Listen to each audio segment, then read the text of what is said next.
नमस्कार जी। सत साहिब जी। क्या नाम है जी आपका? मेरा नाम प्रतिभा दासी है। प्रतिभा जी, आप कहाँ के रहने वाले हैं? मैं गांव शिवानी बोलान, डिस्ट्रिक्ट हिसार, हरियाणा से हूँ। संत रामपाल जी महाराज जी से नाम दीक्षा आपने कब ली? मैंने संत रामपाल जी महाराज से नाम दीक्षा 2010 में ली थी। संत रामपाल जी महाराज जी से नाम दीक्षा लेने से पहले क्या आप कोई भक्ति साधना भी करते थे?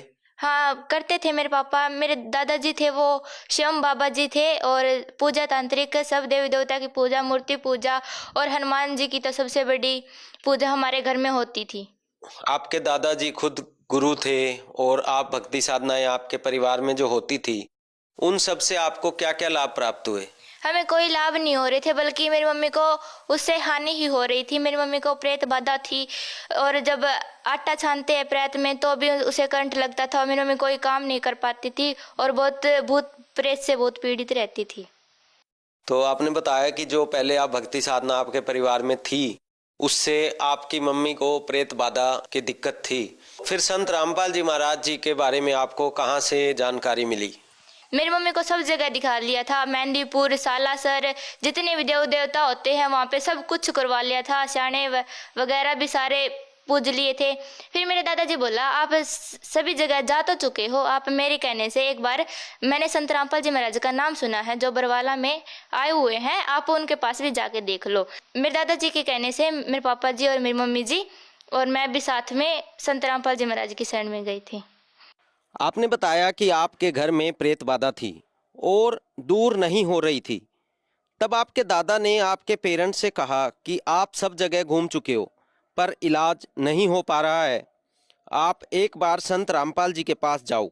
उसके बाद आपके पेरेंट्स और आप संत रामपाल जी की शरण में गए, तो वहां जाने से फिर आपको क्या क्या लाभ हुए? हमें संत रामपाल जी महाराज जी की शरण में जाने के बाद अनेकों लाभ प्राप्त हुए हैं। जैसा कि सतगुरु संत रामपाल जी महाराज बताते हैं, सात समुद्र की मसी करूं, लिखनी करूं बनी राय, धरती का कागद करूं, गुरु गुण लिखा न जाए। इसी प्रकार हमें बहुत सारे लाभ हुए हैं। जो मुख्य मुख्य लाभ है मैं आपको वो बताना चाहती हूँ। मैं सबसे पहला लाभ तो यही है कि हमें आध्यात्मिक मार्ग प्राप्त हुआ, और फिर दूसरा लाभ ये है कि मेरे को परमात्मा ने मेरे को श्लोक दिखाया।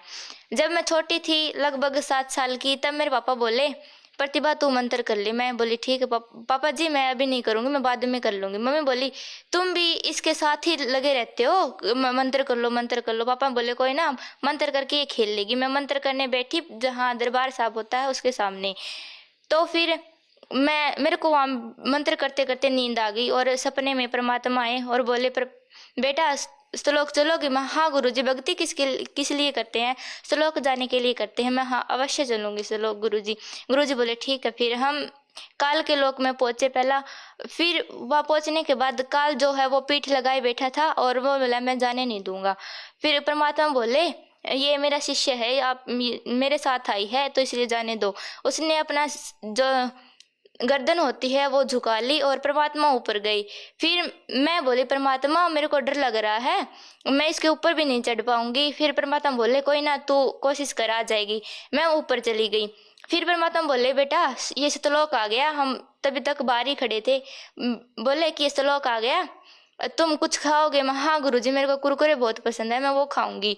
गुरुजी बोले ठीक है मैं अभी आता हूँ। गुरुजी वहां से अंतर ध्यान हो गए, और थोड़ी देर बाद वहां वापिस आए और भी बोले लो ले प्रतिभा तू खा ले इसे। मैं हाँ ठीक है गुरुजी मैं खा लेती हूँ। और साथ में एक अमृत जल का जग भी था। फिर मैंने अमृत जल पिया और बोले ठीक है अभी हम अंदर प्रवेश करेंगे। मैं ठीक है गुरुजी। फिर वहाँ एक आत्मा आई और बोली कि गुरुजी ये आपके साथ आई है? गुरुजी बोले हाँ ये मेरे साथ आई है, ये श्लोक देखने आई है, आप इसे पूरा श्लोक घुमा दो। वो बोले ठीक है गुरुजी आप जाओ, मैं इसे घुमा दूंगी। फिर मैं और वो जहाँ कबीर साहब सिंहासन पे बैठे हैं मैं वहां गई। मैंने भी प्रणाम किया, उसने भी प्रणाम किया, और वो बोली ठीक है चल मैं तेरे को पूरा श्लोक घुमाती हूँ। मैं दूध की नदी देखी, खीर की नदी देखी, वहां पे चॉकलेट भी थी बहुत सारी। फिर वो अमृत जल के अंदर जाके तैर रही थी उसमें। मैं बोली मेरे को तैरना नहीं आता, मैं अंदर नहीं जाऊंगी। फिर वो बोली इसमें कुछ नहीं होता, यहाँ जन्म मृत्यु नहीं होती, तुझे आना पड़ेगा। मैं बोली ठीक है। इतना कहते उसने मेरे को धक्का दे दिया, और मैं अमृत जल में डूबी नहीं बल्कि तैर रही थी। फिर मैं हाँ इसमें सच्ची में ही यहाँ पे जन्म मृत्यु नहीं होता ना? बोले नहीं होता। फिर मैं और वो बोली चलो तुम तुम्हें मैं तुम्हारा घर दिखाती हूँ। ठीक है चलो। फिर मैं मेरे घर में गई, वहाँ मेरी मम्मी भी थी। मेरी मम्मी बोली ठीक है खाना खा लो आप। मैं और वो खाना खाने बैठे, वहाँ पे भंडारा लगा दिया था। इतने में गुरुजी आ गए, बोला तुम दिखा दिया इसको श्लोक? बोली दिखा दिया।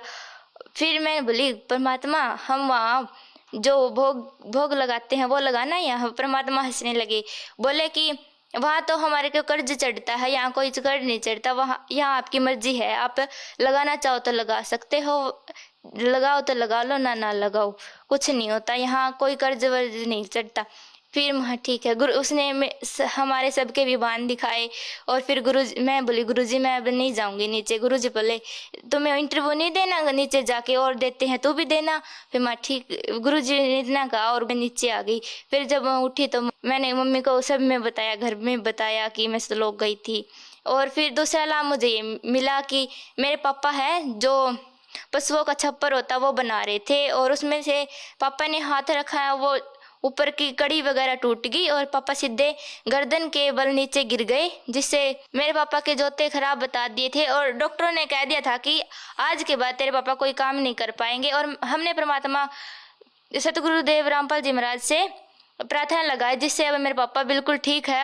और एक ये लाभ है, परमात्मा ने कहा कि मंत्र करते करते हमें घर से बाहर जाना है और मंत्र करते करते घर में वापस आना है। मैं एक दिन स्कूल में जा रही थी और वहाँ पे एक गाय थी जो बहुत तेजी से दौड़ी आ रही थी, मेरा कोई ध्यान नहीं था उस तरफ, और मैं मंत्र करती जा रही, वो मेरे पास आके ऐसे रुक गई। फिर मेरे को परमात्मा की याद आई कि परमात्मा ने हमें बचाया है। आप परमात्मा किसको संबोधित कर रहे हैं? मैं तत्वदर्शी संत रामपाल जी महाराज को अपना परमात्मा मानती हूँ।